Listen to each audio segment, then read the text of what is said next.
I'm Gil Broussard, a member of the Louisiana Home Builders PAC. I'm here to say Louisiana has some of the highest taxes in the nation. I'm asking you to vote yes on Amendment 1 on October the 14th to make sure they don't get even higher. Voting yes on Amendment 1 will keep you from paying unfair new taxes while building your new home or business. Please vote yes on Amendment 1 to prevent new taxes that will affect your future. Election Day is this Saturday, October the 14th. Paid for by Louisiana Taxpayer Protection PAC.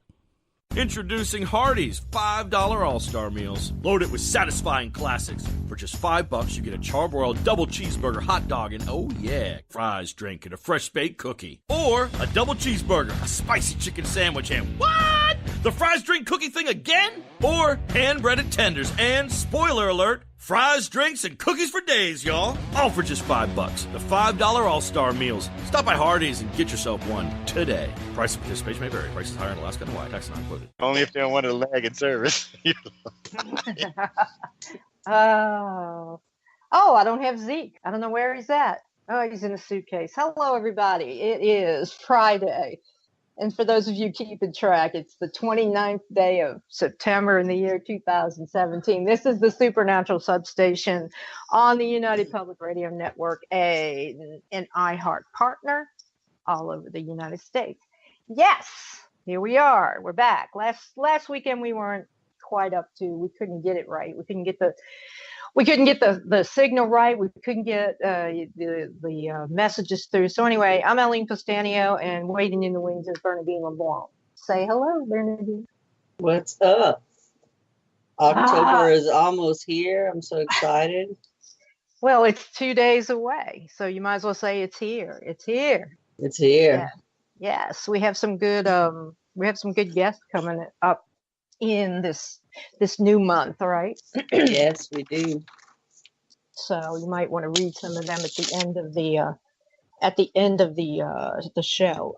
So last weekend, well, let me just say, this is the last weekend in the month, and so we usually do our paranormal roundup of guests that we have had, guests we've known this month. So, but last weekend we did try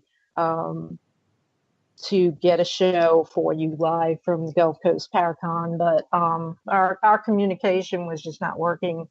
Bernadine, I messaged Bernadine, and she didn't get it till she got back to the hotel room because she showed me, because it just came through. So it was all, whatever. My deepest apologies to the lady who said that it was a rerun. So I'm sorry that Joe had to put something on. So, but anyway, yes. So let's go over. Let's just do this. Let's talk about the weekend itself. Gulf Coast Paracon. It was, it's a pretty good time. You had a pretty good time. Yeah, had an awesome time on the investigation. Yeah. Great evidence I've been going through. Oh yeah, I'd like to hear that, and you're gonna have to share it here when you actually get it fine down. We made some new friends. I didn't make any new enemies that I know of. It was, it was pretty good. We you did your panel was on the paranormal, and you shared it with a couple of the other guests. Yes. And that was Jonathan. We made a new friend in Jonathan McCoy. I think he's coming on the show, or he wants to come on the show. So yes, what I'm going to do is when I get the evidence up, I can get him on as a guest, and we can share our experience on the investigation and play the actual EVP recordings we did get. Oh, that's good. Okay, cool. Yeah, because why don't you talk about that evidence? Set it up for everyone, because I know that it's the convention took place at Beauvoir, which is the last home of Jefferson Davis on the Gulf Coast in Biloxi. So, and Spars Paranormal, who was the organizer of the convention itself, has been throughout the year doing once a month Meet the Spirits investigation. So they're on like first name basis with a lot of the spirits in there. I didn't go to the investigation because, frankly, I would have been snoring or something, or moving around, or some joint would have seized up and they would have said, oh my God, it's a monster. It was just my knee. So but Bernadine did, and she persevered. She was a team leader, and so when you got back, you were telling me in India some interesting things. So why don't you share that? Yeah, we actually did 5 sections of the land. We did the cemetery, where they have the Civil War soldiers and even unknown soldiers buried there.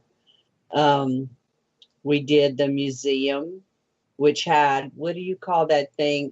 They carried Jefferson Davis's body through the town on this cart. What is it called? Oh, I have the. I don't know. It's something like it's a cortege. I think it's a cortege or something like that. I might be wrong, but I think it is. But it's huge. Mm-hmm. I actually have an EVP next to that because when we were doing the EVP in the museum, we were standing next to that thing. And like I said, it reaches the ceiling. It's huge. But he had asked us to ask a silly question, and pause and see if we'd get an answer. And by the time we went around all of the guests, Jonathan had asked his question. Then I had, instead of saying, is your dog's name Lucky, which what normal people would say, I asked, is your dog Lucky? And I got a response says, no. He's dead. That's why. Yeah. He might have got run over by the cart. I don't know. But we did, and we also went to the library. We went to the cottage, which I think is named Hayes Cottage, if I'm not mistaken. In the main house, well, in the cottage, we had most evidence. We have whistling a tune. And Jonathan even started a tune. I think it's Yankee Doodle Dandy.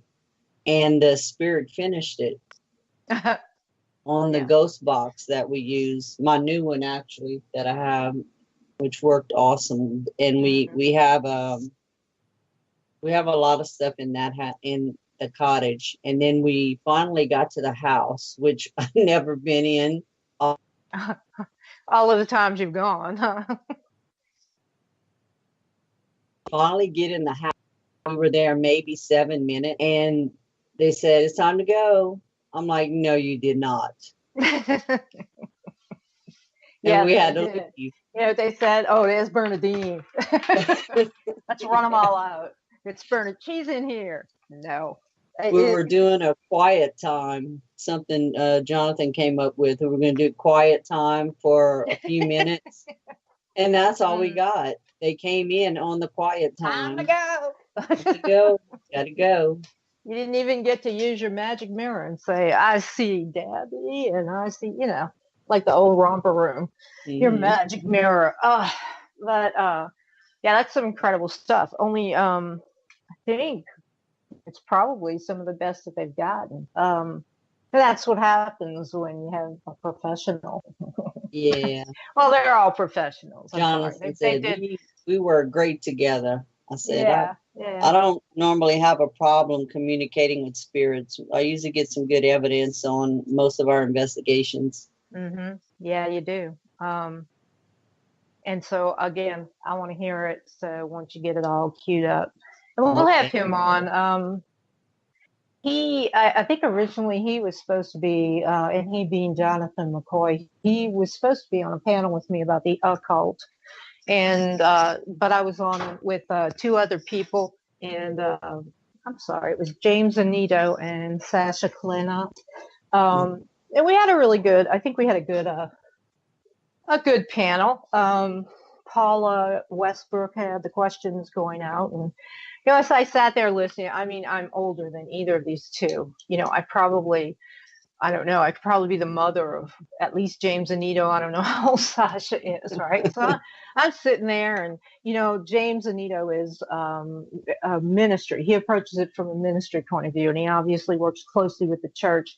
if there's anything, any need of an exorcism or any determination like that is. And he's young, and so he's eager.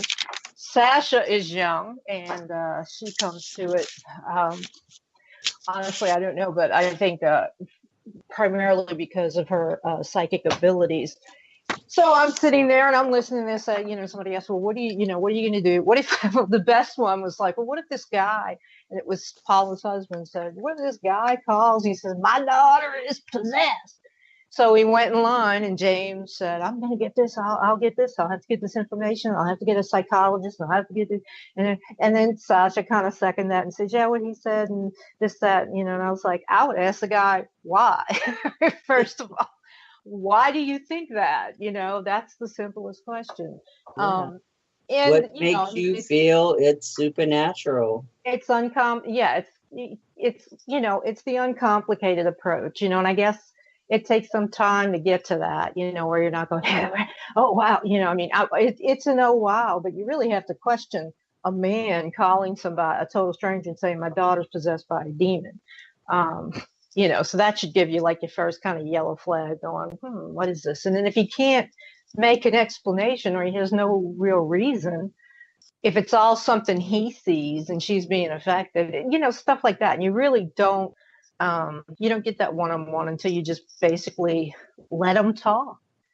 So why do you feel that way? And then what good does it do to call the doctor when they can't use possession as a diagnosis to begin with? Right. And in a condition, if it's not full-blown possession, in a condition that doesn't really respond to medical treatment, oppression and obsession, those are like subjective feelings when you're approaching it from a medical point of view or a strictly scientific point of view. So, and, so that's the best way to start is somebody that, if somebody came up to me and said, my daughter's nuts, she's possessed by demons, who really looks nuts is the guy telling me, so you don't know that. And if you start out immediately reassuring him that, you can call the whole, way to the church or, all your trans medium friends, which they didn't say, I'm just saying as an example, they both had excellent answers, but, then that just begins to complicate it, and that's something that you want to backload on. In other words, you don't get to that point until you've gone through the experience of this person, and then you can make your call. And, basically it was there were similar questions in what to do in the environment was one that I remember. And this is good because tomorrow is National Ghost Hunting Day. But I just said, for example, if someone calls me, and you and I have done this so many times. I just, I said, it's almost like it's like a patient-doctor relationship. They call you up and they come see you and they're like, I don't know, this hurts, that hurts. The doctor listens and he says, okay, I'm going to give you the pills and maybe go take a test or whatever. We'll see what's going on. If it's not better, then we'll move up. So, that's what I said I do. I just incorporate natural, ingredients or palliative treatments, I guess you'd call it, before going for the full-blown, complete, I don't know, the ritual and the incense and all. Just, and you're familiar with the way I do it. And a lot is determined by what kind of a response they have to that. They themselves, the living, and then if there's anything in the house. A lot of times people think this stuff or they experience it and they just want to talk about it. And then they feel fine.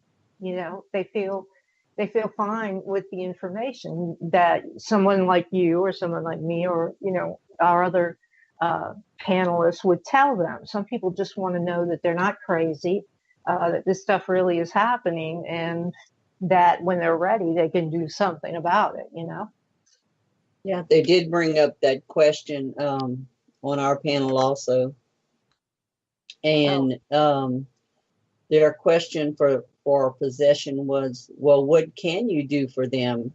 What makes you think that you can help these type of people? And what can you do for them? And we told them, all of us told them, it's no guarantee. We're only human. If it is demonic, they've been on earth thousands of years. We're just little peons that may live 60, 70, 80 at the most years, maybe, Yeah. And I mean, all we can do is try and figure out if that is the problem, and if the church can't help, we try other things. We don't go in and we're not demonologists, we don't, we're Well, not I mean, exorcists. we don't All call we do is, ourselves, yeah, we don't call ourselves demonologists, but we actually, according to the strict definition, you and I actually are, because we study demons. And that was another question. The actual, you look in the book, definition is someone who studies demons, not someone who's coming in your house with bells and whistles. And right, we're not that. And a lot of people who do that assume they take on that name, and then they make it a gray area. Some people, there's really no other word that you can say that for what they do. They're not comfortable with exorcists. They'll accept demonologists, but and it's just as a blanket term, in its most, in its purest sense, we study demons, and that's what a demonologist is. And that's what you do too. Yeah, we just don't mess with demons. Right. We don't. But a lot of times, I don't do demons. I'll find somebody that does. But, well, a lot of times, and you and I have had this experience too. There's a bit of, I don't know how to say this other than saying it's like an ego. I don't mean this in every case, but it's a little bit more a stroke of an ego, to consider yourself or believe that you're possessed by, Belial and his 75,000 legions of, principates and all. I mean, it really is. But there's another thing, to go straight to, there's a complete jump over a chasm of possibilities to the really bad guys. And it not 9 times out of 10, like 99 times out of 100, it is not one of them, unless you know for a fact that they've been playing around with some kind of black magic. They've been playing around with demonic magic or whatever. So because there are other demons that have never lower, I like to call them lower demons, or the lesser demons, that never had form and are under the control of the other ones when, in some of their interactions. And there's entities that are not demonic but are bad, evil. And then there's just, bad people and good people trying to bad help human people, spirits. Bad human spirits are not improved by death. And on the other side, they have a little more freedom with what they do. So, But that doesn't make them a demon. And a lot of people that don't know any better and watch a lot of TV, they really don't know the signs of demonic, in your home or in a person that lives in your home. So they automatically jump to that conclusion, and that's what the paranormal investigators do, is go in there and find out what they really do have, if the spirits want to communicate. But we don't communicate directly with a demon because we don't we don't talk to them. Well, I don't want that on me. And if a person claims they are, then we actually talk to the person. We don't address who they think they are. Mm-hmm. And if they want to speak in that voice, well, have fun. But we're not inviting anything. Do it behind this glass. Do it behind this glass, enclosed, whatever. Go in there. No, I mean, like I said, it's like I don't know. It's almost like a demon envy thing, or I don't know, like a haunting envy. It's like, I've got Asmodee. He's in my house, and other than just some, just some really evil person, like let's say Rasputin from history or whatever, or some really really bad criminal or something. I mean, there are some spirits that are so bad that it's indistinguishable from what the old church used to call devils and the demons themselves. And because most people don't make the delineation in their mind, they're not going to say, okay, when we're talking about demons, it's either with the big D or the little d. it does kind of complicate it, but it complicates it for the team, for the occultist if that comes in, for the psychic that might be involved. It also complicates it, so it's better to get that defined and the process of elimination underway so that you can say, okay, well, it's probably not this. I mean, that does make them, I don't know, some people are kind of conceited, they want to be. Yeah, but some the get others, like, really upset if you tell them that's not what they have. and that's what I'll say. Look, you want to be? Okay, here's what you do. Yeah. I'm not doing it for you because I don't want that on my soul, but you better do it right. Go do it right. You want to be haunted by him? It's fine with me. He'll be pretty pissed off when you bring him into this reality, but hey, And we do know, liar anymore. We do know a person that did bring it into this reality.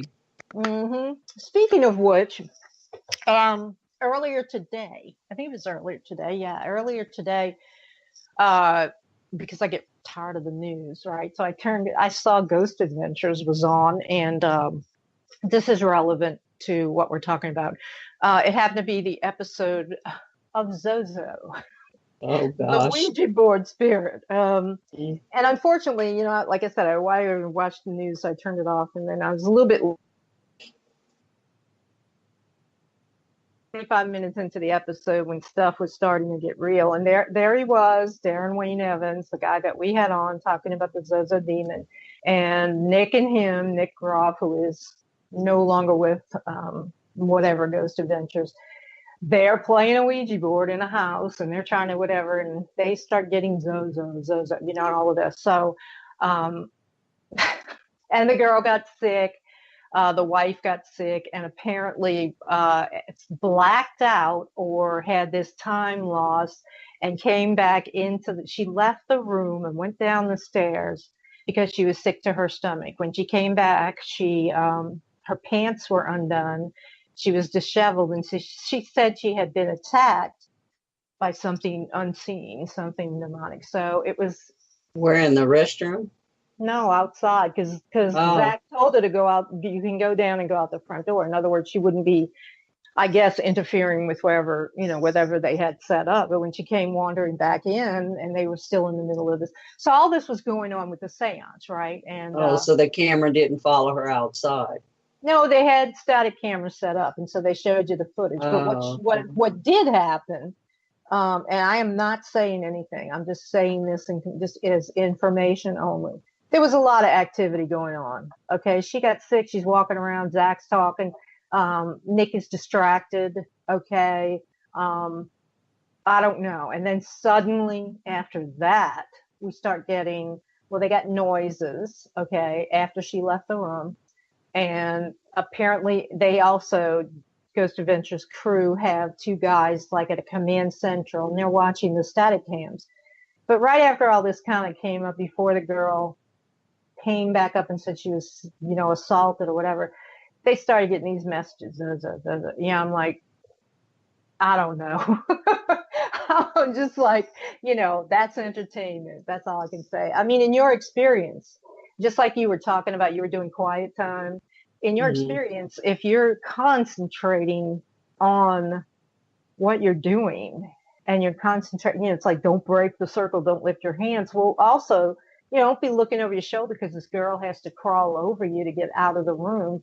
And that's totally distracting. Okay. And I'm surprised nobody said anything like that. Like, Nick Groff, and then it went on, and it was attacking Nick. And it just so happens it fits into 40 minutes of TV time. That's I'm dubious about the whole thing with this particular spirit. But we were talking, I think, in my panel too, about how much thought in Slender Man, and that even Zozo came up and everything. And they were saying, they were giving whatever. And I said, the basis of witchcraft. You put enough thought into it, you can make it real. Enough people believe this thing exists. They read the real story and they just totally ignore it. And they believe this thing exists, and they put so much belief into it that it has now become real. Same thing with it's probably following Darren by this time, because everywhere he's filming and doing his activities, is with the Ouija board Mhm. trying to communicate with Zozo. So why is Zozo not following Darren Evans around everywhere right now? I would Because- think it right. is. Well, it is, and its name is probably not Zozo. I mean, how many Zozos do we It's need? the At the Ouija same board time, spirit. it's something that's following him around. Now, I'll just go a little bit into the story of it, because you and I had him on, and I'd love to have him back to talk some more about it. But the Zozo, he released a book. He said he found this Ouija board under a house, and it had the name on the back of it. Then he released a book about his experiences, and he put the Zozo on the cover with a demon tail, and it's drawn in the actual, or the runic type letters that Led Zeppelin's Jimmy Page has in his sigil of Zoso. And so they say that the demon Zozo appeared, a few centuries ago in the Dictionary Infernium or Infernale, that that it's referenced there. And if you look into that dictionary for the Zozo reference, the name only appears one time. And it is about a girl who was lying that she was possessed, that the church didn't believe she was, and she named 3 spirits that were with her: Zozo, Minot, and some other whatever. Only reference ever to the name Zozo. The only other reference similar is Jimmy Page's sigil, which he created and charged himself because he is a magician. He's a sorcerer. This guy's a big Led Zeppelin fan. I don't know, because I don't know, did he get like a mental dream message, that this is the name of your, I've never had the, that flow explained to me. Like, how did you get from point A to point Z over here? How is this? But even though I feel that this thing now exists because so many people believe it. And there's something named Zozo. And you and I had that other couple on our show that was from Paranormal Witness, and they were in Oklahoma in a completely disconnected way. Same town Darren Evans was from. Right, but they didn't know him, and he wasn't, and he had moved out of that town. So maybe, it might have been the property itself, or, and we've never really gotten a good answer, not from that couple, because they're totally believable. I believe that they told us was true, but, we'll have to, I guess, talk to, Darren, where'd you live in Oklahoma, because they are in Oklahoma, and they may have ended up moving into that house. Didn't they see theirs for the first time written on a window? Yes. In the frost on a window? After they had seen the thing itself a couple of times, and then it was written on the outside of the window. And all hell broke loose in their house. Right after that. And I do believe him and his wife and his brothers had no idea what was going on. And that's before they even heard of the name. They looked it up after they seen it on the window. Right, exactly. And so it came up in the occult panel this weekend too about, putting so much, energy into something. And, there was some incredulous comment maybe, and I was like, look, there are covens of witches today and historically who have created elementals. They've created tulpas and golems to guard sacred areas, or, go harry their enemies or whatever. As long as the coven has the thought form in their mind, when they meet, it stays. It doesn't go away until they send it away and its task is complete. So on a massive scale, segueing into tomorrow, on a mass scale, everybody's heard about this thing now. Everybody's heard of it. Right. And so now it's there. And the only left-hand thing, the thing that kind of came out of left field to me was an old friend of mine. And I'm not going to go into a lot of detail, but there was a situation where a seance was held on a Ouija board, and she got Zozo, but she thought it was Ya, and she couldn't remember. She thought it was Yaza or Ya, and it was like, wait.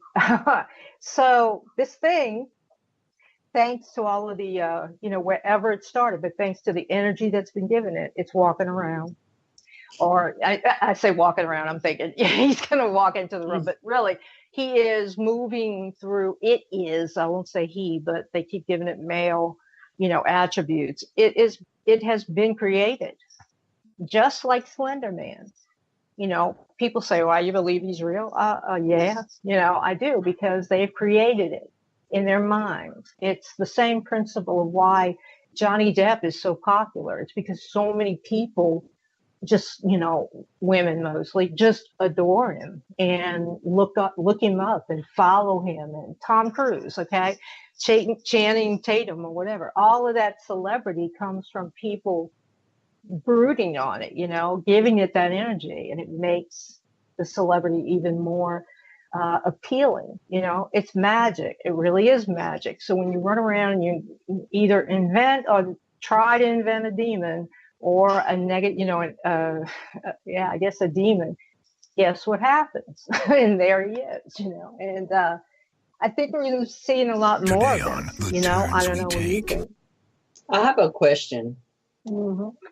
When it comes to voodoo rituals, whenever someone conjures up something against somebody else, would you consider that conjuring up like a spirit to do harm? And then how do you stop it once it's started?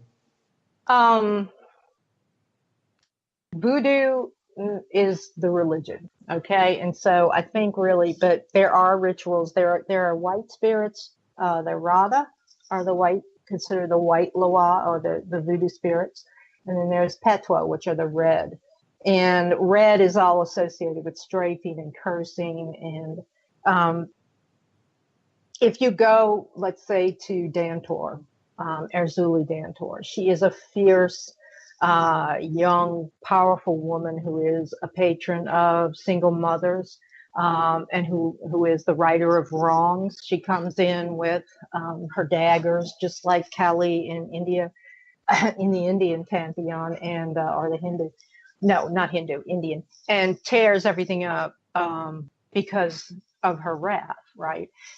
She's believed to be more wrathful than a hurricane. And so every once a year in New Orleans, they do a hurricane ritual in her honor to make her intercede for New Orleans to keep the storms away. So if you go to her altar and you're wronged, and usually single mothers who have been wronged by the men, this is just a word to the men for the wives.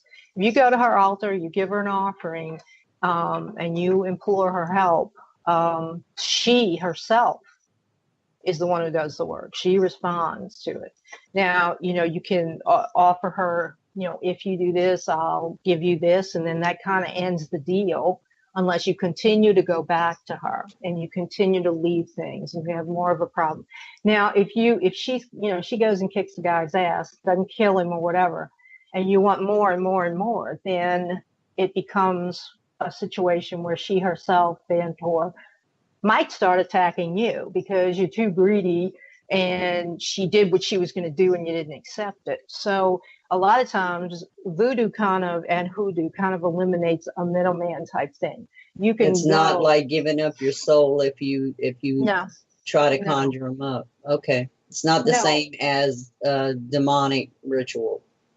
Well, in a demonic ritual, in voodoo, and sometimes, like I said, in hoodoo, although hoodoo is more visceral, hoodoo is really you working with stuff that works. Okay, basically it. But if you go to the Loa, any of them, you're directly in contact with them through, your propitiations, your offerings. You can be in direct contact. They're almost like the saints of the Catholic Church, and they're a pantheon of different powers, etc. And there really is.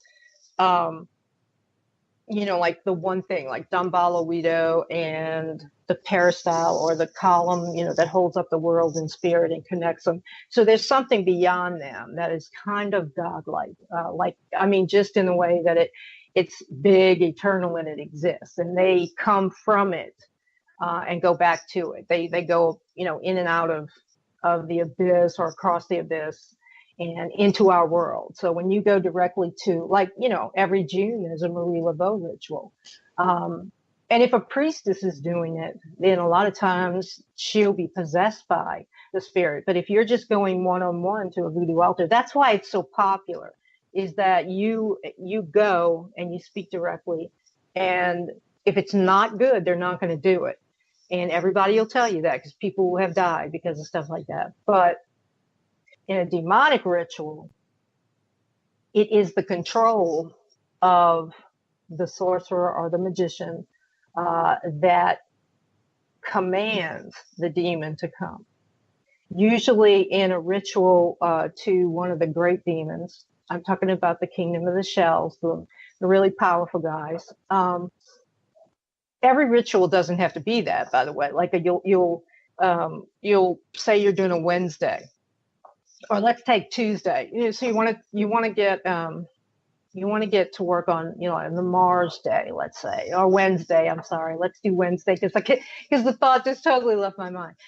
You want to do Wednesday. Okay, you want to get to, the demons that are associated with that particular day of the week, with the hour of the working and all this other stuff. So first you have to appeal to the angels of that day. Then you have to appeal to the spirits that are under the angels' control, for them and the angels to protect you and to control what you're bringing in to it. Because when you bring in those spirits, or the demonic spirit that you're coming in, it comes with several other spirits, because it manifests in many ways. So usually I say, unless you have a real reason that you just want to see if this works or something, unless you have a really serious reason, and some people do, you should just stay away from that type of magic. Because, and unfortunately, most people want to do it. They want to do necromancy. They want to do demon stuff. They want to work with demons. They have no fear, because it's so much a part of pop culture.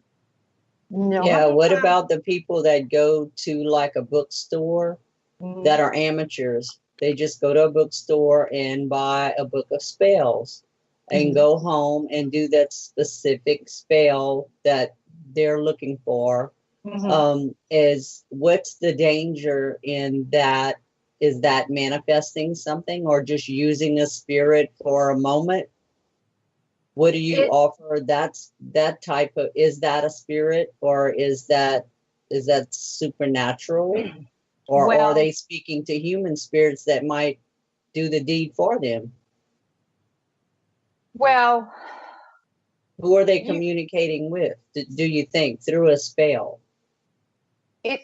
Through a spell or a ritual. There's a difference of a spell and a ritual. So, well, they have a book of spells. Well, yeah, and I'm gonna for certain things. One time I was in, it doesn't exist anymore in New Orleans, but it was called the Golden Leaves Bookstore, and it was a magical resource, basically a magical resource center of all types. Okay, and they had tarot readings and all. They had this huge selection of books, and it's really disheartening to turn a corner and see like 17-year-old kids, 14 and 17-year-old boys, looking at Crowley's books, looking at, the ritual books, the actual ritual workings in the Goetic, the Goetia, which is specifically demonic and all.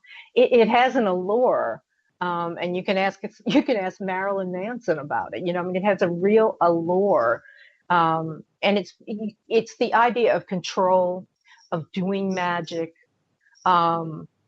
of being in touch with something that like nobody else is in touch with, like you now have a secret friend. But unless you're a well-trained, well-studied occultist or practicing occultist and who knows what you're playing with, they shouldn't do it. Sure, something's going to happen, because you and I know there's spirits right here every minute.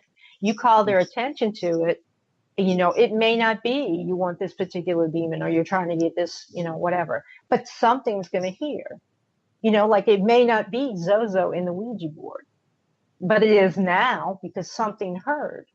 It has a name.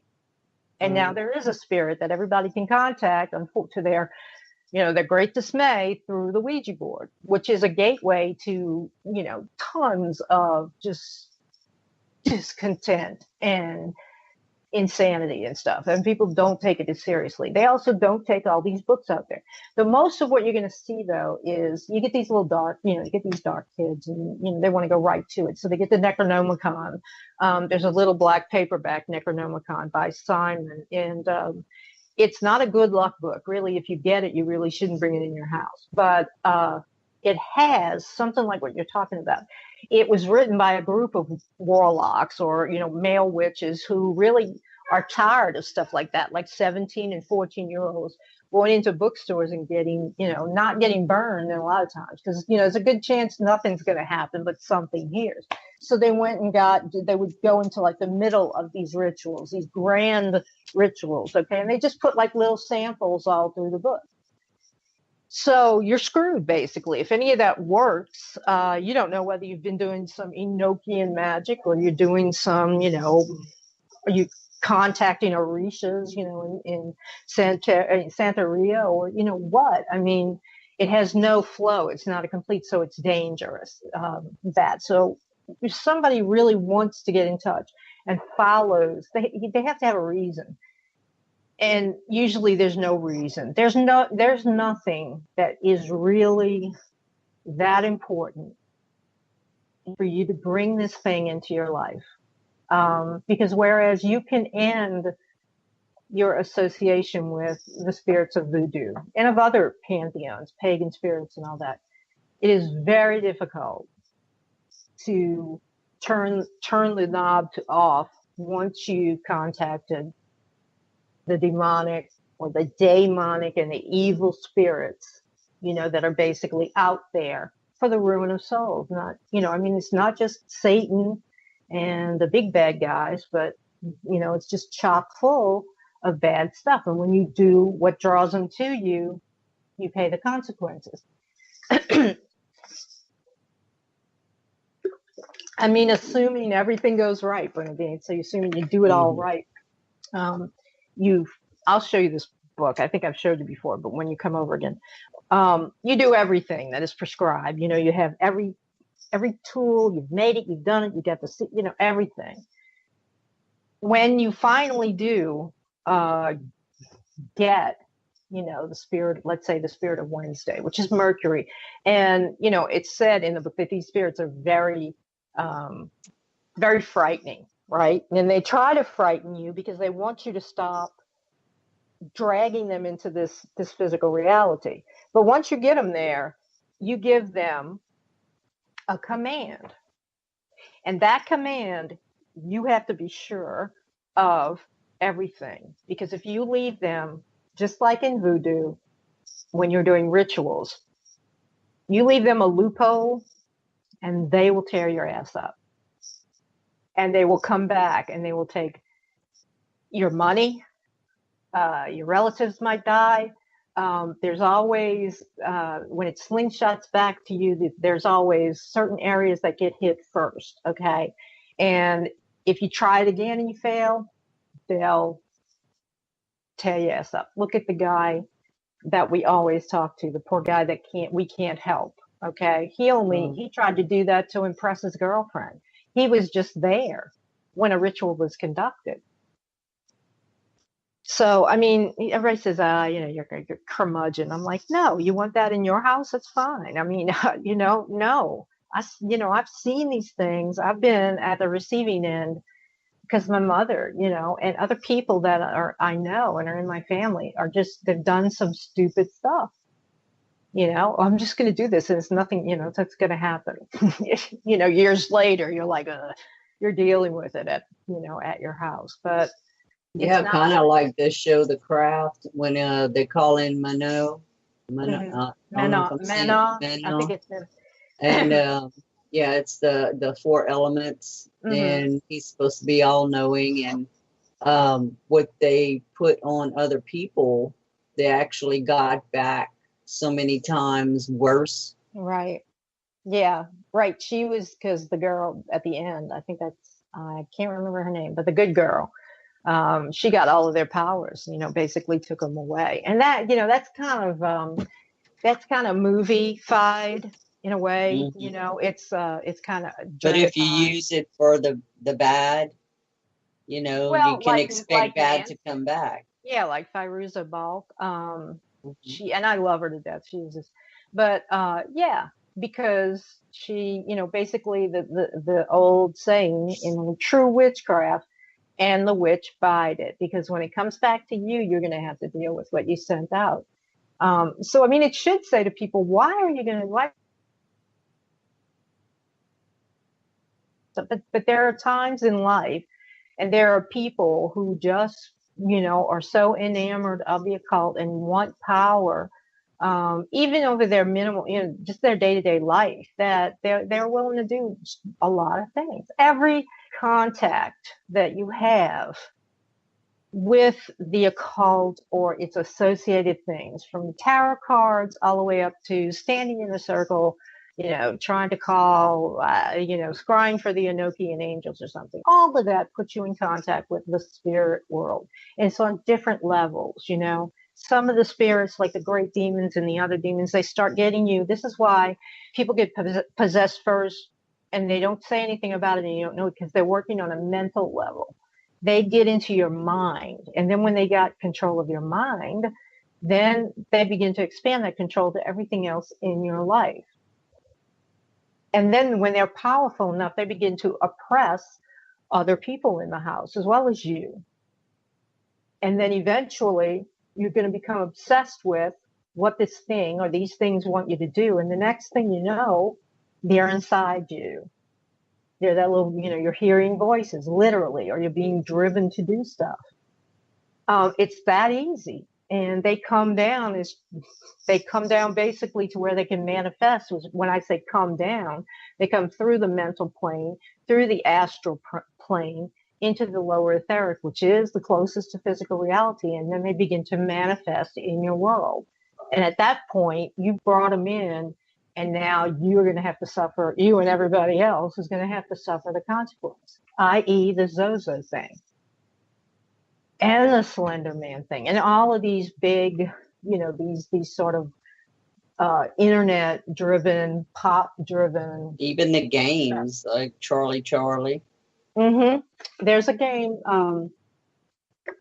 Charlie was for that movie, The Gallows, and I swear the YouTube videos they were sending into themselves doing, the people doing this stuff was more interesting than that movie. I think that movie was like an hour and 20 minutes long, and it was the typical screaming and running around and everybody got killed. And so, and it's setting it up like another Paranormal Activity, right? So, right. But I forgot my thought on that. Shoot. Can't remember where I was going to go with it. I'm sorry. Slender Man, maybe. I don't know. I just totally forgot that. Oh, but look at Annabelle.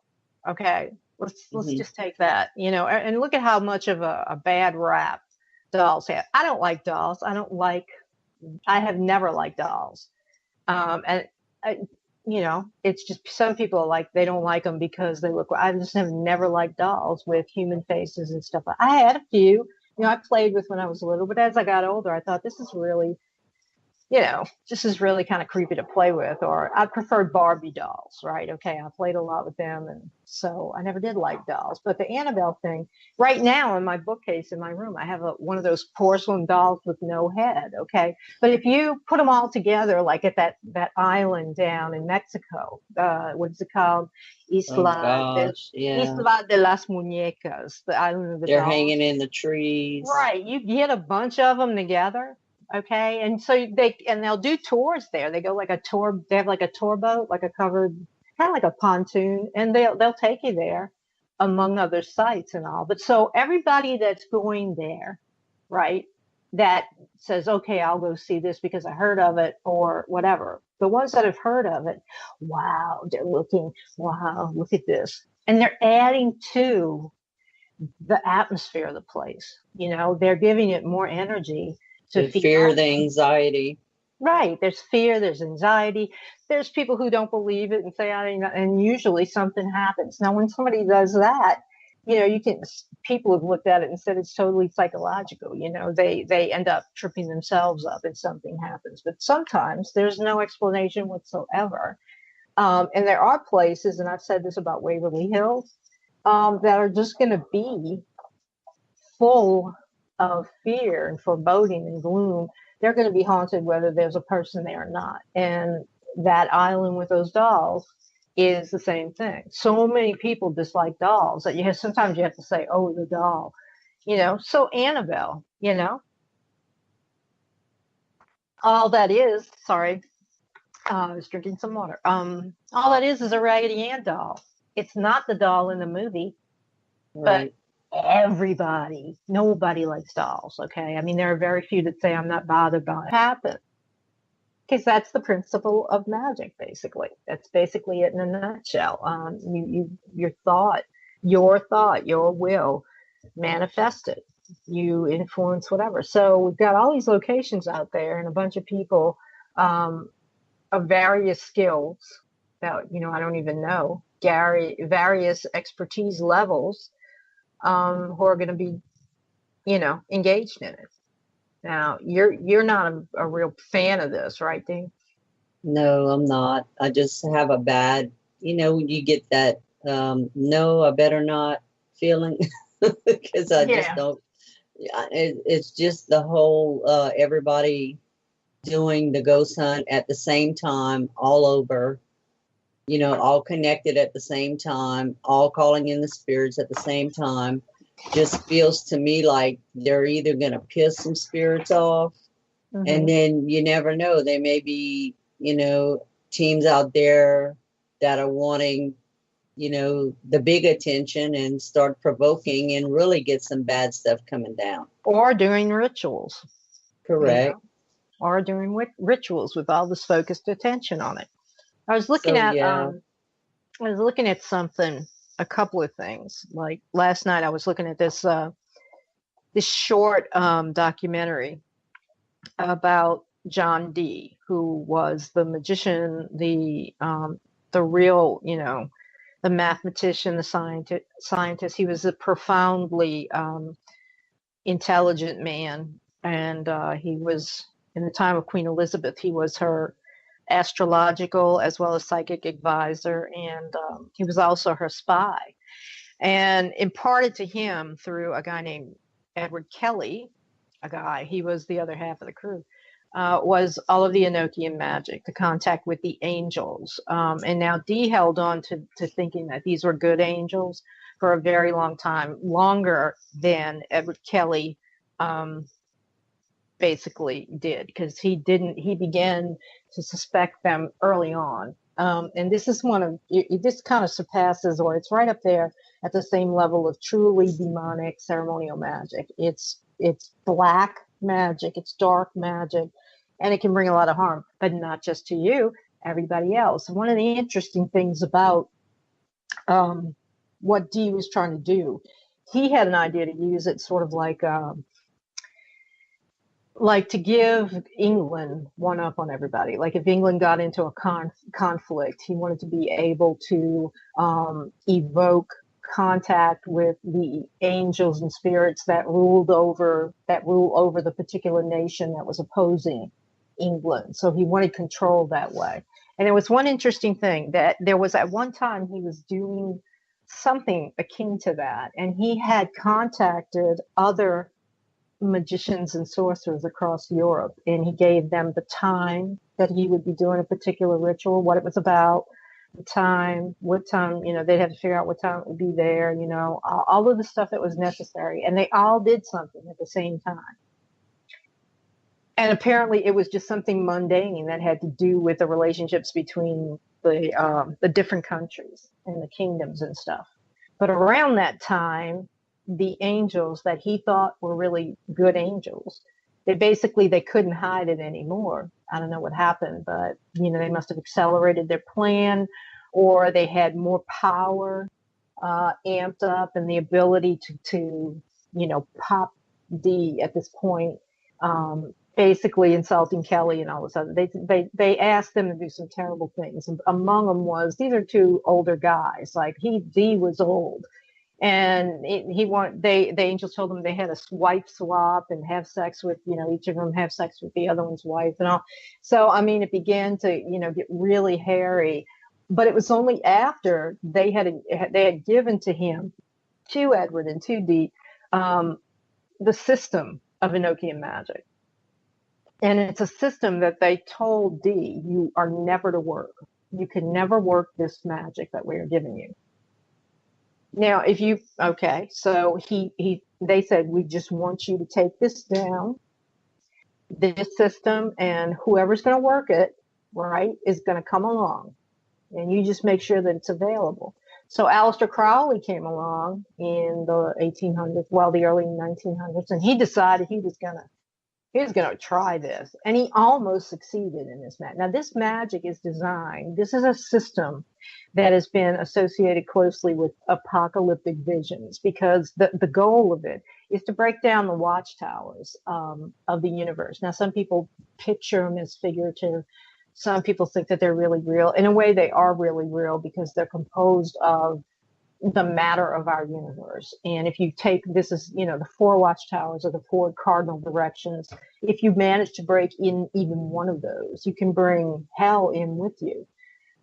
So I was looking at, fast forward to today, and I've often spoken, or sometimes not with a whole degree of understanding. I'm not a physics professor. I hate math. I was a liberal arts student. I liked English. But when I look at some of the stuff that they are doing in Switzerland with the CERN, the Large Hadron Collider,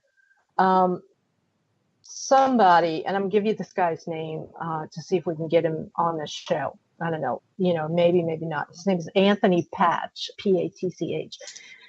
He is the first physicist or scientist to actually combine occult theory and the occult thought about it with what he thinks is going on underground in this huge scientific experiment to find dark matter, the God particle, to find what happened at creation. They have all these reasons that they say they're doing it, okay? But then he went on to talk about the focus that they have on the planet Saturn. And Saturn it's a very bad reputation. He's all about transformation through, basically blood, sweat, and tears. He's all about karma. It's all about, what you did, and now you got the consequences. It's all about consequences, and he's just there is spirit of Saturn, and they usually Saturn is Saturday. Saturday was named after him. But anytime you're approaching those, if you have this is like the one thing, you really should leave these spirits alone Saturday. There's not a magician out there who won't say, or a sorcerer out there who will not say, don't, if you don't have to. They're all about killing, soulless, just the complete abyss of mankind's lowest, just the low tide of everything. So, that's what you get to right before you get to the real demons. So you're dealing with these spirits. Well, these guys under the hills, under the mountains in Switzerland, they have located this particular thing, that is called offhandedly like a Stargate. Anybody who saw the movie can kind of get it. It is located under the exact spot where the Temple of Apollo was located in Roman times. Apollo, can't remember Jove, maybe, I don't know. I don't know my Roman synchronicity. But anyway, the Temple of Apollo once stood there. It's in the exact same geographic thing. And now they are focusing on trying to open this portal that they've been trying to understand. And they are focusing on Saturn because Mr. Patch, or Doctor, said it has long been believed that Saturn is a prison planet, somewhat like Tartarus that is in the Greek myths, although Tartarus is inside the Earth. The inner Earth thing that they keep talking about, it's real and it's in there. But on Saturn, they have demons of the cosmic, the cosmic ranking imprisoned in that planet. And the rings that are around it, there's a scientific explanation. There's an astronomical explanation. They're pretty, right? Mm-hmm. But the rings are also keeping them in circles, the rings. These morons, these French and whatever else people are trying to find a way to get that open and get them in here. And in preparation for that, they have been experimenting with DNA. They have been adding additional strains to the DNA. Where they're getting it from, I don't know, but I would not send my DNA into Ancestry.com or any of the other places. But where they're getting them from, they're preparing another strand of DNA that is partly digitized with artificial intelligence, if you can put your mind around that. And they're going to combine it with a regular strain of DNA so that whatever comes out of that thing on this side, whatever comes out of Saturn across space on this side, will have a body to get into, a physical form. Oh, we just don't have enough problems in the world. Right. Okay. So let's have a ghost hunt that's all over the world. Let's just stir up the entire magnetic aura of the Earth. You know how? Yeah. See that gut feeling that a lot of investigators should have? Now, people, somebody like they ignore it. Right. Our friend Andrew, he would be laughing at me right now. Okay. He'd be like just on the floor, hysterical. He's an atheist, and he's, people don't know him, but he had to admit that quantum entanglements and stuff were beginning to make him question whether we're, the people here on the supernatural paranormal side, whether we're actually onto something, which we know we are, but he needs proof. Well, I know I did sit in his panel of quantum physics. Mm-hmm. And then in between when they turned this thing on, they were looking for dark matter and they found it. Do you remember what I was saying? That science, and I said this in the panel as well, science is going to prove that everything we're saying, most of us, everything that we're saying is real. Everything is true. These things are really real.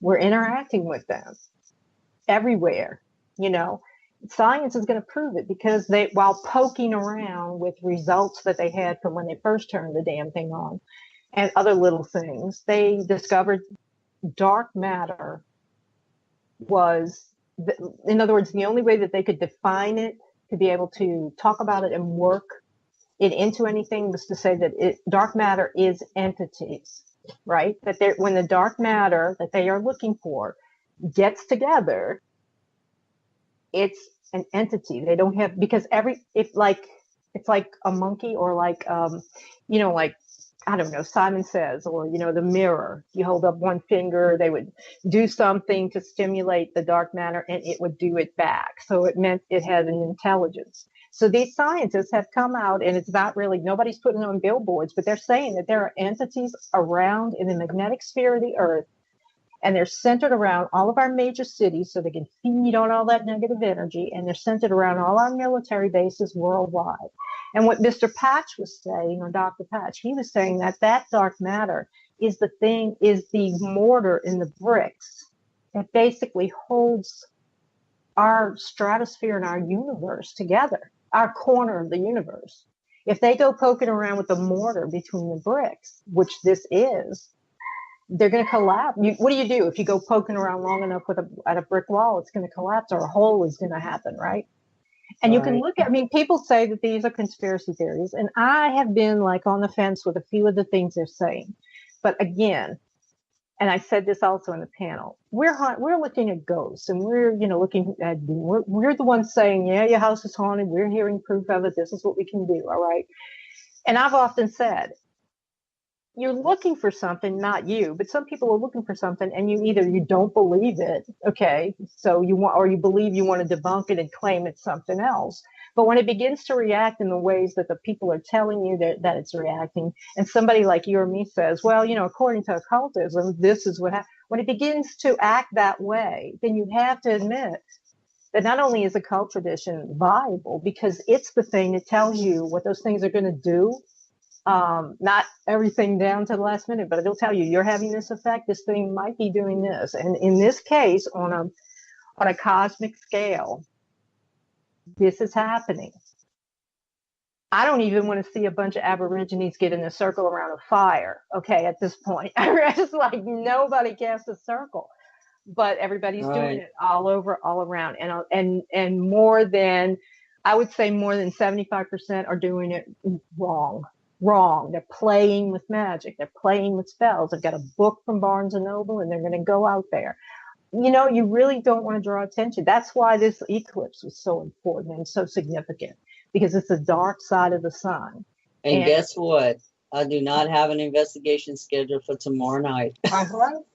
I mean, okay, so it's not gonna.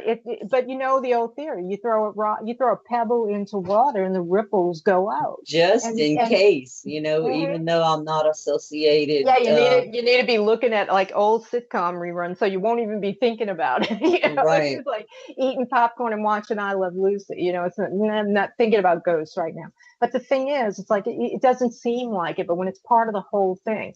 And these clowns underneath the earth, which, by the way, if you look online, they show you like the the buildings that are on the surface level, and they have a huge statue of Shiva. You've probably seen it, Shiva dancing in the circle, the destroyer of the universe. He destroys and remakes, right? And it's on their property outside their front door. Well, I don't have one in my garden. I mean, this is serious. But I also don't have a hadron collider under my house. And now, but if all hell breaks loose, they're not going to admit that's why. Oh no, they'll be the first ones. Well, I was talking with somebody about it. I was like, why would they want to do this? And Dr. Patch said it. I actually said the same thing, because they want immortality, because these things are promising eternal life, eternal, whatever, immortality, always stay young, which is why they're trying the AI.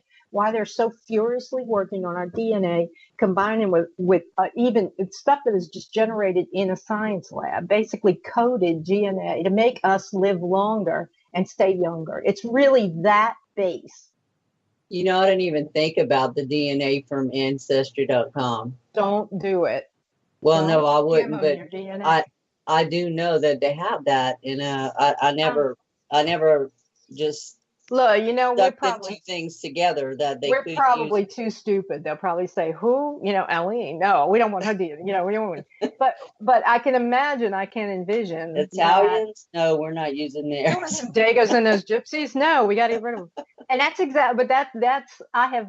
At first I was like, "Wow, I really like." And then I was like, "Nobody's getting my DNA. Nobody is getting my DNA. I'm not doing a swab, and I'm not doing." You're making me think twice, because I had to do a spit test for hormones. Well, that's all right. They weren't looking. If they're not looking, they don't have your DNA. Okay. It's just something, like you said, you had a bad feeling. It's just something that was like, man, no, what could they do? And my thought wasn't when even. You get that gut feeling, and what we talk about is the dangers. Mm-hmm. And to me, all this, trying to get paranormal activity at the same exact time all over the world would not be something that's going to turn out good. I mean, even on the spirit side, I mean, you have to put yourself on, the side of where the spirits are. You know what? Wouldn't you be pissed off if you're up there having a good time and everybody down here where the world is hell is trying to call you down? You know what? It's what we talk about, spirit pollution, right? And spirit personalities of people, discarnate people, are just like people on earth, because it's us. It's our mindset. It's us. It's our personality. If you see a car on the side of the road, a wreck, you're going to look and you're going to slow up and all. That is the same thing when there is a lot of spiritual activity occurring in a place, especially in a place that's supposed to be haunted or whatever. And people, and if you have earthbound spirits, they're gonna catch your attention. Yeah. I mean, it's like rubbernecking, but on the etheric level. But I find a lot of times that teams and the team mentality, even, whatever, they don't make the connection. They're looking at like today, ghost hunters, ghost adventures. They were in this particular place where this stuff happened with that particular spirit, right? And they kind of encapsulate it as this place, that place. And so you have these places on the ghost hunt, schedule where everybody's in a certain haunted place. And they tend to think limited about it. They think, well, there are the ghosts of this particular place, or the spirits. And it's when you go to spirit, do you think that Those spirits can't be connected to something larger if they wanted to. And not all of them, again, want to go to heaven. Some of them want to go to hell, and some of them want to stay out there forever because they hated being human and whatever.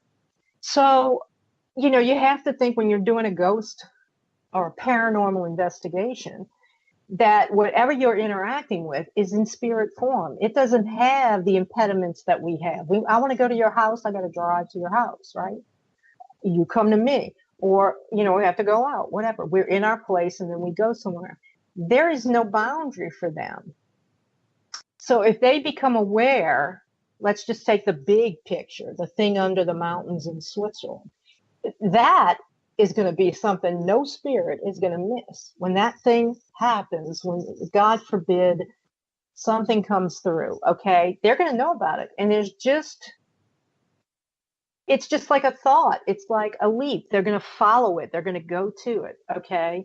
And something that bad will suck all of the sort of, you know, the neutral spirits and the spirits of our dead, whatever, who are still lingering around. It'll suck it all in for energy and use it for fuel, you know? So, I mean, people think I'm going to investigate, you know, the LaLaurie house, which you can't because it's a private residence. And it's all about being here right now, the people that were here. It's not. It's about being in a house in the center of the most haunted city in America, in the most haunted area in America, in a country where nearby there's other haunted places, you know, and spirit is everywhere. That's what it's about.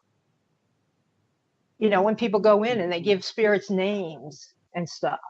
Oh, I've noticed like there's been like an outpour of new teens, but they're young. They're young people. Yeah. And it's a shame because a lot of them are going to have to learn the hard way.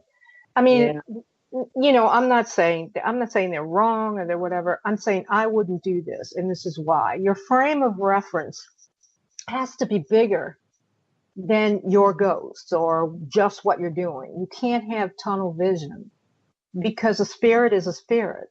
We can't see it until we become, or, you know, we can in investigations, but let's just say we can't see the profundity of it, how profound that state, the condition is until we are over there. Then we can see all in spirit, right? Yeah. And there's good spirit and bad spirit. And there's been spirits that God and his angels and other deities that have gone past and whatever have been trying to keep away from this planet. Now, Dr. Patch, or I'm going to say Anthony Patch, he said that because the interviewer asked him, I'm going to send you the link, Dean. The purpose was, you know, the guy said, well, you know, what happens if that planet opens and they come through the CERN collider? What if they come through basically a Stargate? What is the ultimate goal? Well, Armageddon, apocalypse, enslaving humanity. And then he said to kill God. And it's interesting that he would say to kill God, because you know how I feel about that in a pretty kind of, unfortunately, a Gnostic way about the God that's in here with us, you know, and not being connected to the Christ that came from outside of everything, you know, the supernal. So that was scary in and of itself, because that God, who is called Yahweh by the Jews and Allah by the Muslims and by other names as the monolithic God, that's kind of scary, okay?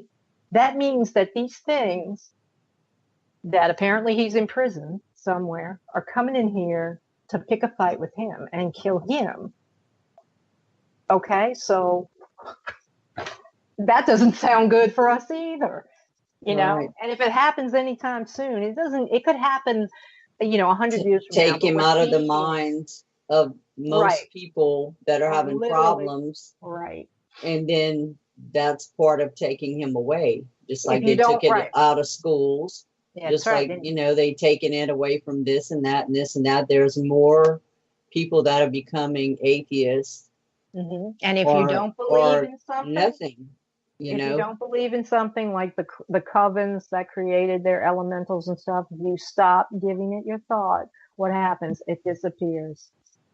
Now imagine being stuck here, okay, in here, and something like that actually happens, okay? I mean, I've always looked at, and this is getting kind of like into apocalypse, but I've always wondered, obviously it's going to be bad, but I've always wondered, like, what is going to happen? Who's doing all of this stuff that they say in Revelations to us? The plagues and the this and the whatever.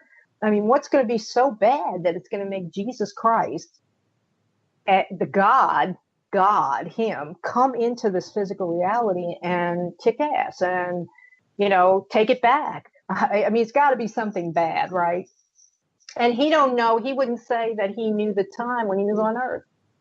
And if you go back, let's page back to John Dee and his Enochian system. They planted magic. They planted a system of cosmic magic with that man because he was they knew it would survive in his legend and in his, whatever, his diaries and the translations and all.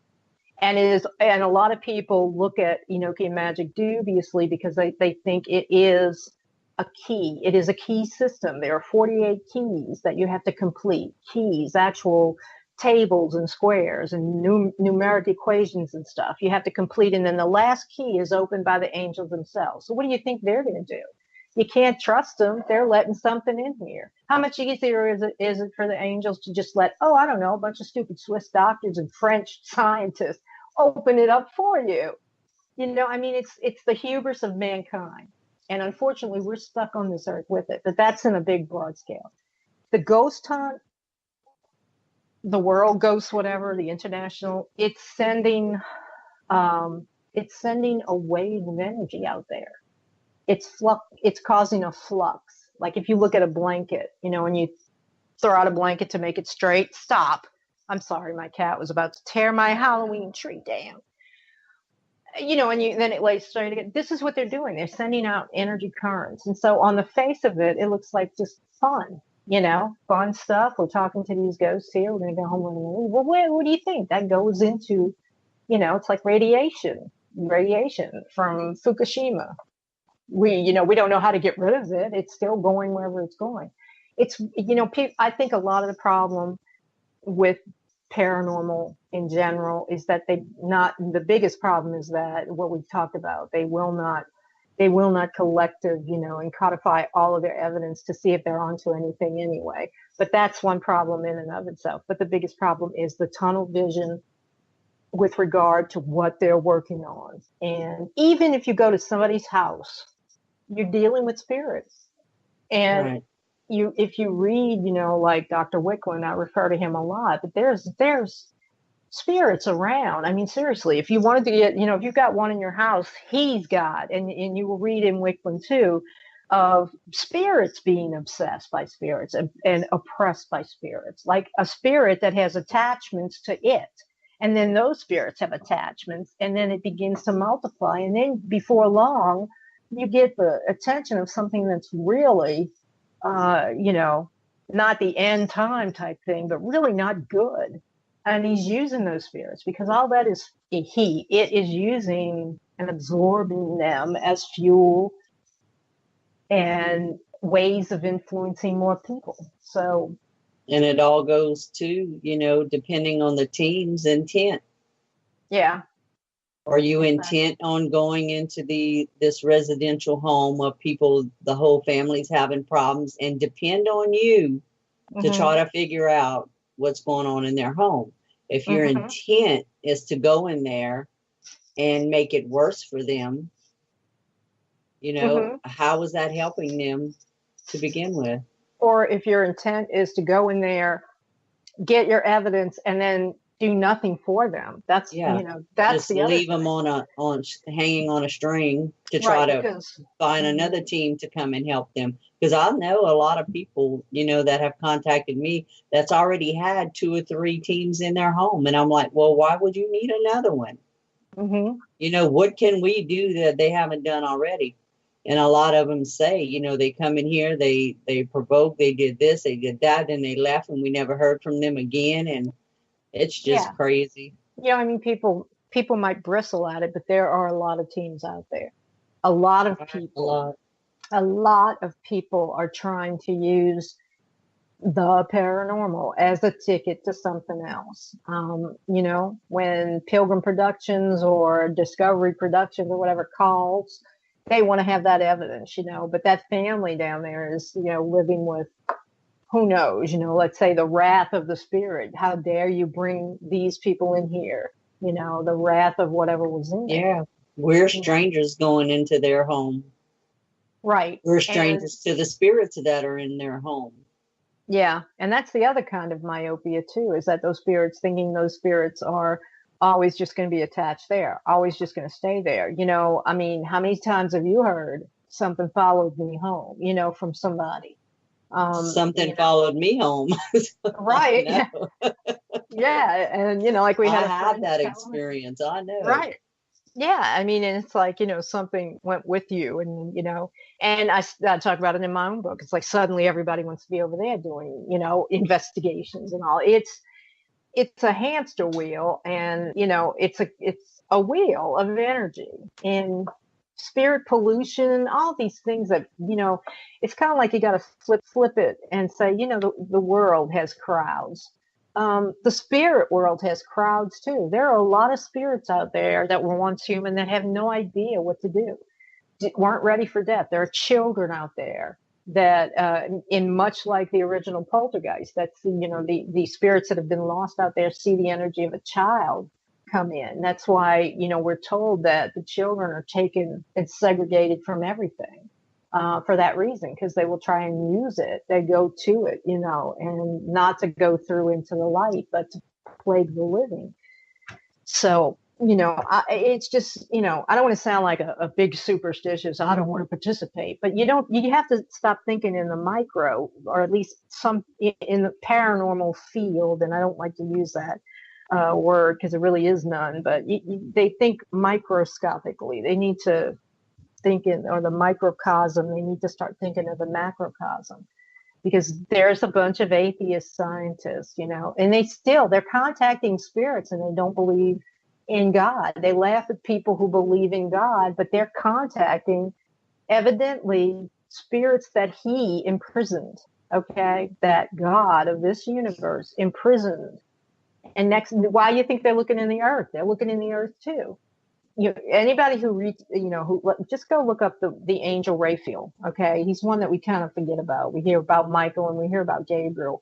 Well, there's two other ones, and Raphael is the angel of the east, but he's also the one that has the key to the pit, and the pit is Tartarus, and Tartarus appears, as anybody knows who knows Greek mythology, and myth is always a kernel of truth in Greek mythology, and there's also Hades is the equivalent, I guess, from Pluto's Plutonian realms from the Roman. But there is in every culture a place, an underworld, and it has to be unlocked. Okay, the ones that are trying to get in through these magic, they have a key.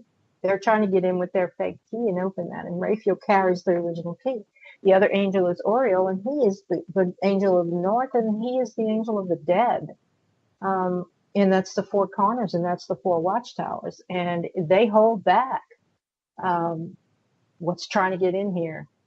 I mean, it's serious. If you look at it on a millennial scale, it's just like you hope all your children and grandchildren and everybody is dead already when it all happens. But unfortunately, you've got these idiots, and now the ones, the CERN, they want to amp it up.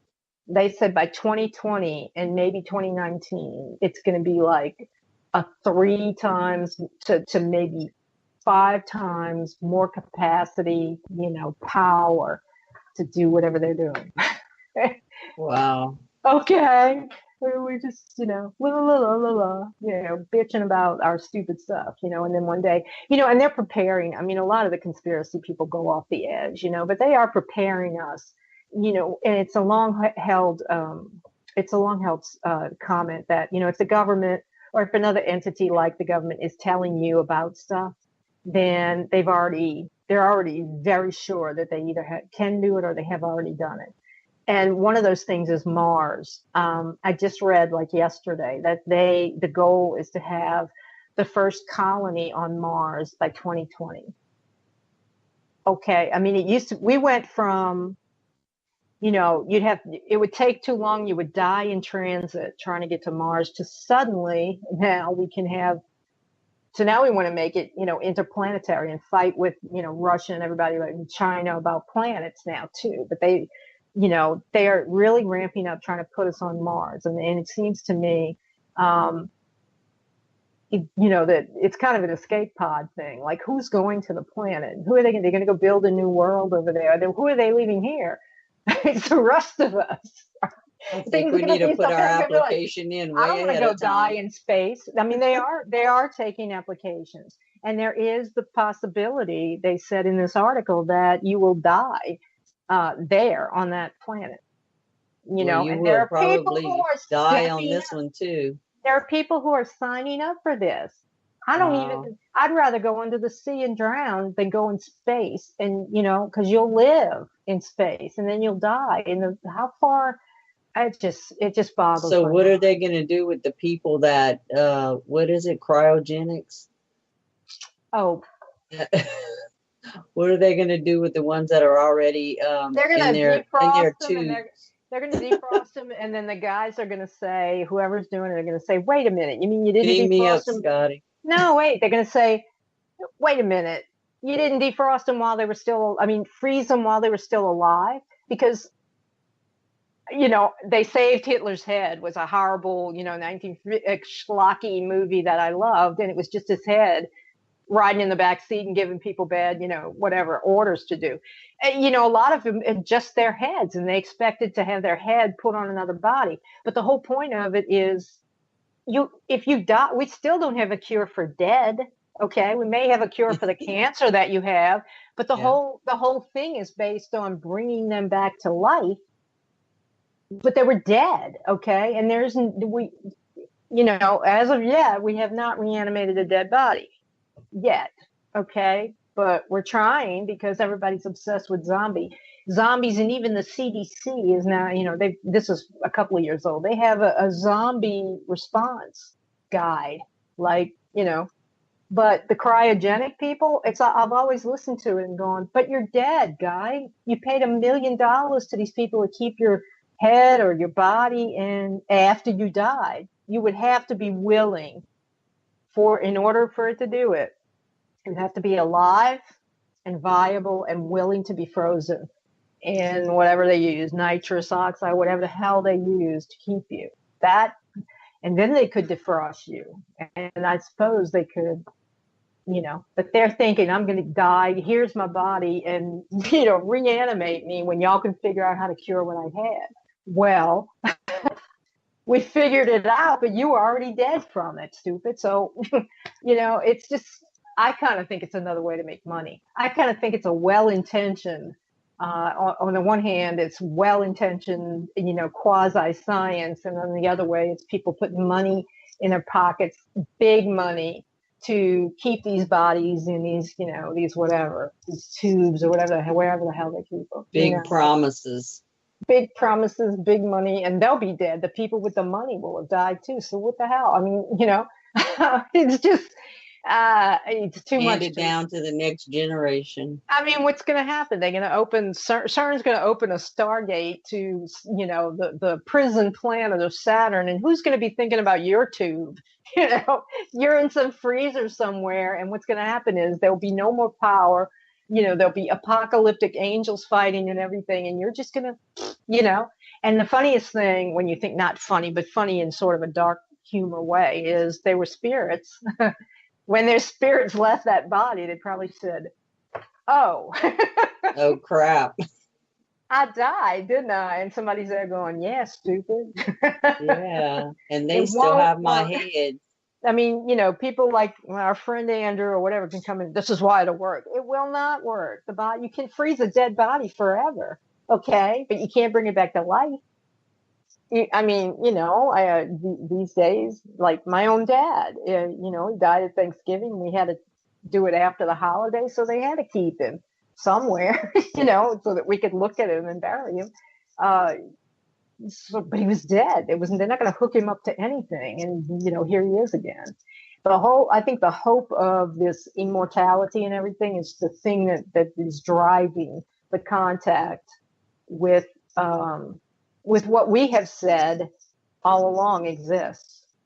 because there have been skeptics and people just fighting and fighting and fighting, and saying, y'all are nuts, this is fake, whatever, even no matter what evidence they've been presented with, but when the sky goes whatever color it's going to be, and these things, but you know what, if they're telling us that part, or if somebody figured that out, then remember, they're already ahead of it. So the nefarious part of the CERN thing, and the reason why we shouldn't go sending out fluctuations of energy, is that I suspect they've already got things here that they're giving bodies to, the DNA and the AI, that they're fooling around with. That they're. I'm sure they have lots of Frankenstein labs. Well, the thing is they're giving bodies to some of these beings to become sentient, and it will blow.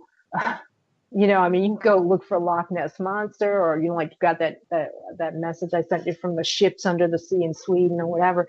Mm-hmm. But this is going to blow everything away, and they're going to be in physical form, but they're not going to be 100% right. And doesn't that harken back to fairy and to glamour? The lure of fairy is that they will be almost perfect if they take on human form, or if they take on the baby's form when they change out the babies. But there's always just something not quite, because they can't do it perfectly because it's glamour. It's manipulating. You're going to have a lot of black-eyed children running around. Right. I mean, who says that those aren't the precursors of all of this? That speak robotically. I mean, really, if you think about it, and it began as a phenomenon rather, with the UFOs and the Men in Black and all. So it really is coming from a scientific corner of this, of paranormal or, parapsychological research.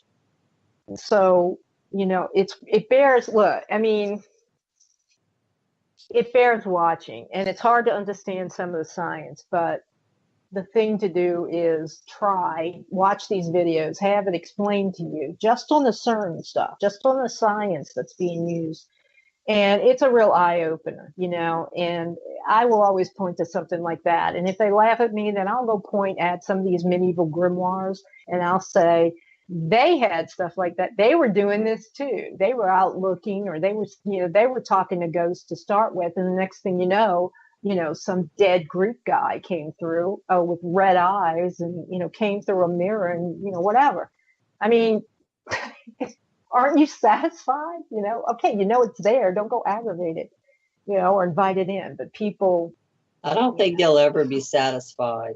No, they never will. Which might be the undoing of us.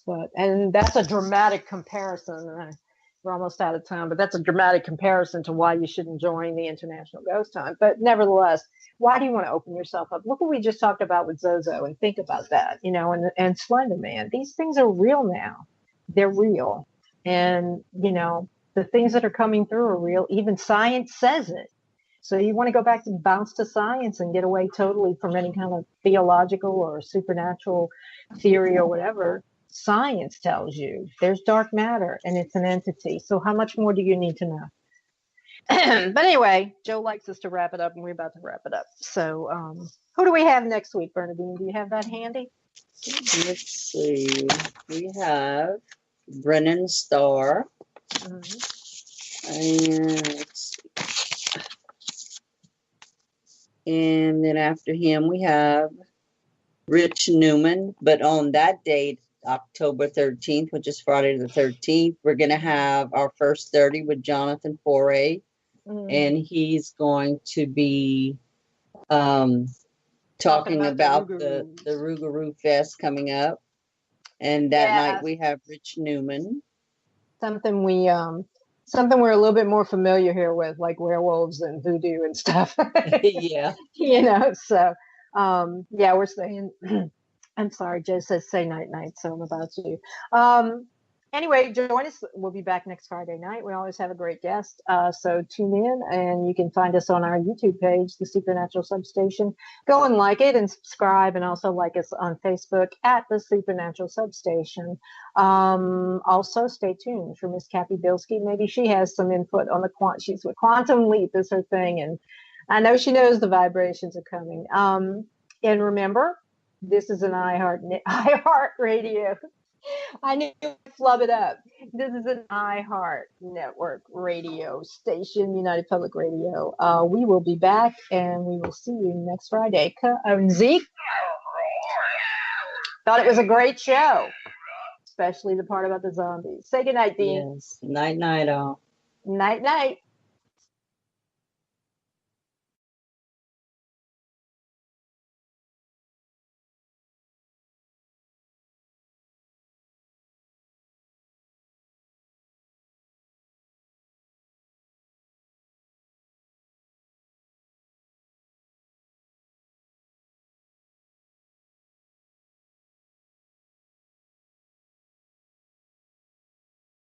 Introducing Hardee's $5 All-Star Meals. Loaded with satisfying classics. For just $5, you get a charbroiled double cheeseburger hot dog and, oh yeah, fries, drink, and a fresh baked cookie. Or a double cheeseburger, a spicy chicken sandwich, and what? The fries, drink, cookie thing again? Or hand-breaded tenders and, spoiler alert, fries, drinks, and cookies for days, y'all. All for just $5. The $5 All-Star Meals. Stop by Hardee's and get yourself one today. Price of participation may vary. Prices higher in Alaska and Hawaii. Tax not included. I'm Gil Broussard, a member of the Louisiana Home Builders PAC.